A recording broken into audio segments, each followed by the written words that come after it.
Yo, what's up, traders? It's August 2nd, 2020, and where did 2020 go? So yeah, markets are about to open. It's Sunday. This is our weekly outlook video. Thanks for hopping on. I'm going to get right into it. If you want to learn how to trade, if you want to be a part of an amazing community of traders, and you want to, eventually the hope is to get you all funded. Click the link below to get started. Shoot me a message, and we'll make that happen for you. So that being said, got what I really want to cover, and I kind of went over it on Friday, but dude, so it's this massive false breakout. I mean, I've just been here looking at it. We shall see pretty soon, I would say, whether this materializes as a false breakout. You can see this big wick. You know, the fact that we closed below 118 is pretty significant for the euro. So let's just kind of go along on the dollar pairs and see what we're looking at here. Aussie. So we were in a trade in our VIP group on the Aussie.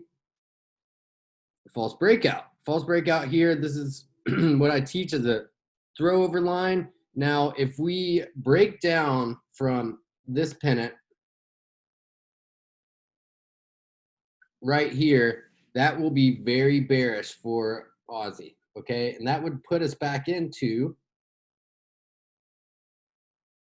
this level of support and resistance. This is a significant level here. So if we get caught up in there, you know, the question's going to be is whether or not it's going to hold. So let's take a look at the pound. The pound is one, it's kind of on its own because, you know, we don't have a false breakout here. We just have a huge rally. And, you know, I would be looking for a nice place to buy some dips definitely on the pound. And, you know, maybe even something as shallow as 129.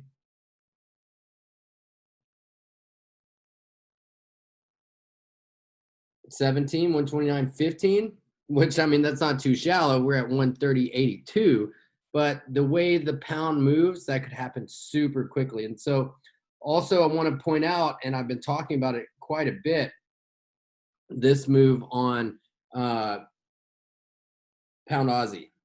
So what do we have here? We have false breakdown. We could even just drop from here. And just to illustrate, you can see where we had a false breakdown previously, and then what happened, right? A huge move to the upside. So this is a false breakdown here. So it closed out pretty bullish. But what I'm hoping for, and some sort of opportunity arises, that's a buying opportunity. So if we get some weakness in the pound, in terms of dollar strength, then this is going to be a big opportunity to buy because of the degree of this false breakdown here. We've closed up above these former highs. So we are about to make, and we already started it, but a massive rally in pound Aussie. This is my favorite FX setup for the week by far. This is the level of resistance I'd be looking for. And it just so happens to coincide pretty closely, not right on the dot. Maybe if I go from this high to the low here, then yeah, we're right at the 50% retracement. We have a confluence of resistance, and that's 800 pips from where we're at. So if you're looking for an opportunity in the market, you could just trade this. You know, I really don't even need to go any further, to be honest. But I do want to take a look at some Japanese yen pairs. So this is NZD JPY.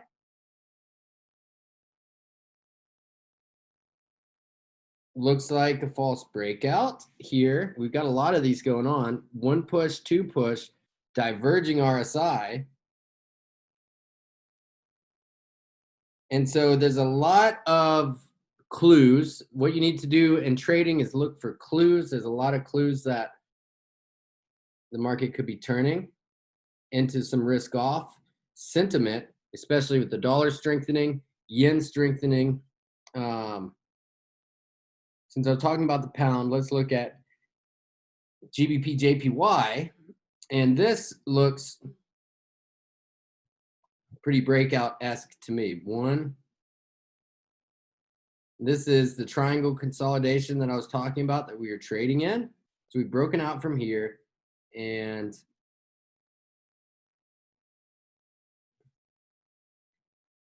now we'll set some fanning trend lines so we can really set some targets. This isn't necessarily fanning trend lines, but there we go. So a dip here. So if we get a dip on pound Aussie, if we get a dip on pound yen, dude, this is going to be an excellent buying opportunity, because the pound, like I already said, can move huge in a big way. So this is what I'll be looking at. And watching the pound, watching yen pairs, watching the dollar is going to be super important going into this week. And so just hit 4 o'clock, markets open. Dollar Swiss looks like it was a false breakdown here.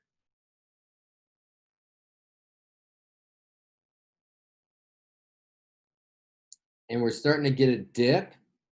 So we had this breakdown. We moved up, moved higher. So dollar Swiss, especially if we get that risk off, could be a great opportunity this week as well. US dollar yen, another big false breakdown here, right? So we are entering a really significant level of resistance right here, which capped us off for sure. So I would like to see some sort of dip, but I think that would create a nice buying opportunity. And this is the target I would be looking for. And then eventually us to break higher, because if you remember, if you've been trading the yen, we've been in these triangle consolidations for years. So just like one triangle on top of the other, on top of the other. So it would be looking for a break higher out of here, and then a move up to retest this other consolidation. Let's see if we got any movement on euro. Not yet. So be looking really pretty early to short the euro. So that's what's going on. I think it could be a big risk off week. So that being said, be careful out there. Be careful trading. There's a lot of mixed signals in the market right now. Let's have an awesome week, everybody. Shout out to everybody in the VIP group. Y'all are the best. If you want to join us, click the link below to get started. All right, everybody, I'm going to get ready to start trading. Peace.